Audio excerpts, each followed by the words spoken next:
जय श्री कृष्णा। दोस्तों, श्रीमद् भागवत गीता के 6ठे अध्याय का सार हम समझेंगे कि हमने अपना कंट्रोल अपने आप करना है। हम ही अपने मित्र हैं, हम ही अपने शत्रु हैं। बार बार अपने मन को कंट्रोल करके फिर उसी जगह पर लाना है। हमने किसी के साथ कोई डिस्क्रिमिनेशन नहीं करना, सभी में समता का भाव रखना है। ये हमें गीता बता रही है। आओ हम इस गीता से और अध्याय में जाकर और गहराई में जाकर इसका अध्ययन करते हैं।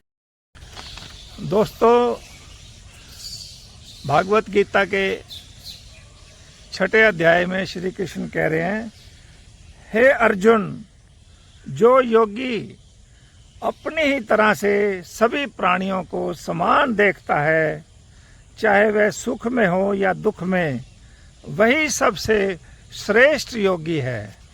तो हमें बताया जा रहा है कि समता का भाव लाना है, हमने आत्म भाव लाना है, किसी के साथ कोई डिस्क्रिमिनेशन नहीं करना। जय श्री कृष्णा।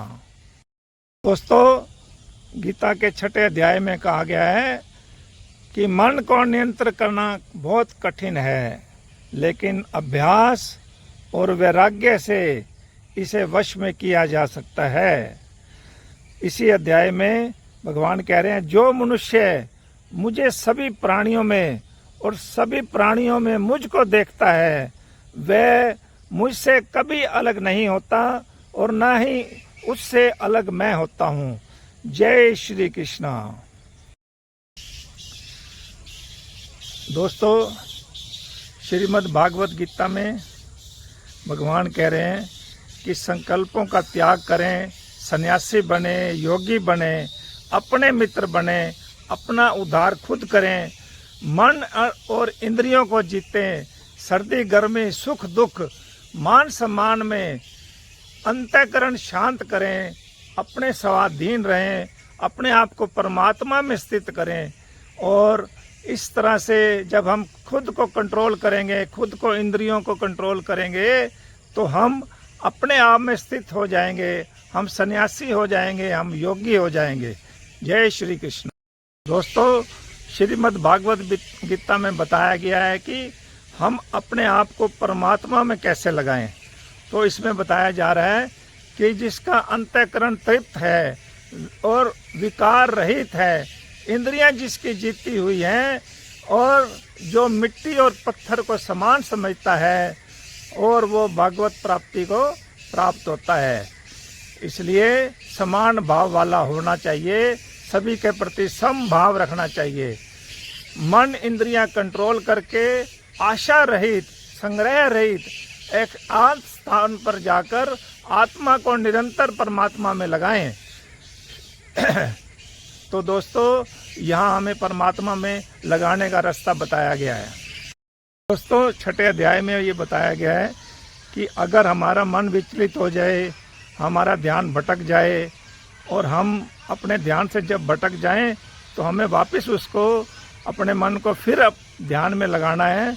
लेकिन किसी कारण से अगर हमारा इस जन्म में भी अगर ध्यान पूरा नहीं होता, हम अच्छी तरह से भगवत प्राप्ति को नहीं प्राप्त करते, तो अगले जन्म में हमें वहीं से दोबारा शुरू करना पड़ता है और हमें फिर वही स्थिति प्राप्त हो जाती है। इसलिए हमें तप करना चाहिए। श्रेष्ठ तभी बनेंगे हम अगर हम तपस्या करेंगे, और शास्त्रियों को, जो शास्त्र ज्ञानी है वही श्रेष्ठ है, वही योगी श्रेष्ठ है। इसलिए हमें भी इस काम में लगना है। दोस्तों, इस अध्याय में बताया गया है कि हमें ना तो ज़्यादा खाना है ना कम खाना है, ना तो बहुत सोना है ना कम सोना है, तो वो हम सिद्धि को प्राप्त होते हैं। दोस्तों, भागवत गीता के 6ठे अध्याय में हमें बताया जा रहा है कि योगाभ्यास के द्वारा कैसे हम अपने आप को, इंद्रियों को कंट्रोल करें, मन को कंट्रोल करें।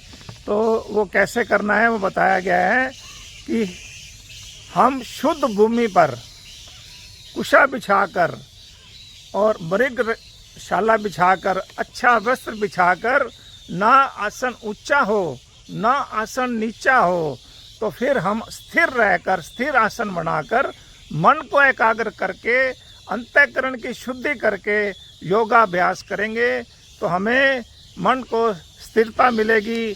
तो ये योगाभ्यास का हमें बताया गया है।